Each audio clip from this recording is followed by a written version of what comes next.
ተማሪ እንዴት እንደሚያደርግ ታውቃላችሁ? ሰነፍ ተማሪ ያስኮላው ማለት ነው። የኛ ቤት የለበትም። የኛ ቤት የጠራ ነው። ያስኮላው ተማሪ ምን ያደርጋል? ተጋድሞ ይከርምና ፋይናል ፈተና ነው የምትሉት፣ ፋይናል ኤግዛም የምትሉት የእናንተ ሲደርስ ምን ያደርጋል መሰላችሁ? ማጥናት ይጀምራል። ማጥናት ይጀምርና ደግሞ የአንድ ገጽ ግማሽ ያጠናና ገጹን ይቆጥረዋል። 1 2 3 4 ይላል።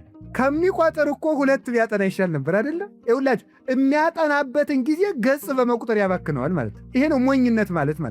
ስላላጠናቸው ገጾች እየተጨነቀ የሚያጠናቸውን ገጾች ያባክናቸዋል ማለት ነው። ስለ ነገ በመጨነቅ ዛሬን እናባክናለን። ስለ ዛሬ በመጨነቅ አሁንን እናባክናለን። ሰው የሚባለው የዛሬንና የነገን ውሎ ለእግዚአብሔር ሰጥቶ አሁንን በአግባቡ የሚጠቀም ሰው ነው። እግዚአብሔር አሁን ሰርተን እንድናልፍ እግዚአብሔር ይርዳን።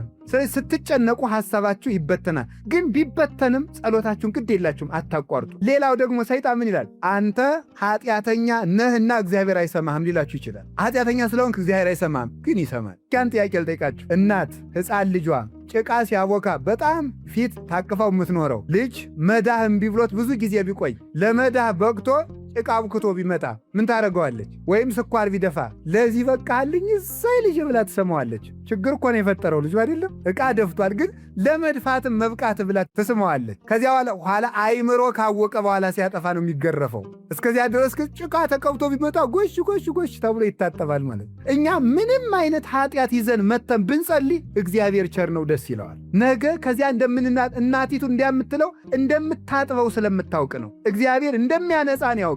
ከጸለይን እንደምንድን ያውቃል። ከጀመርን እንደሚያስጨርሰን ያውቃል።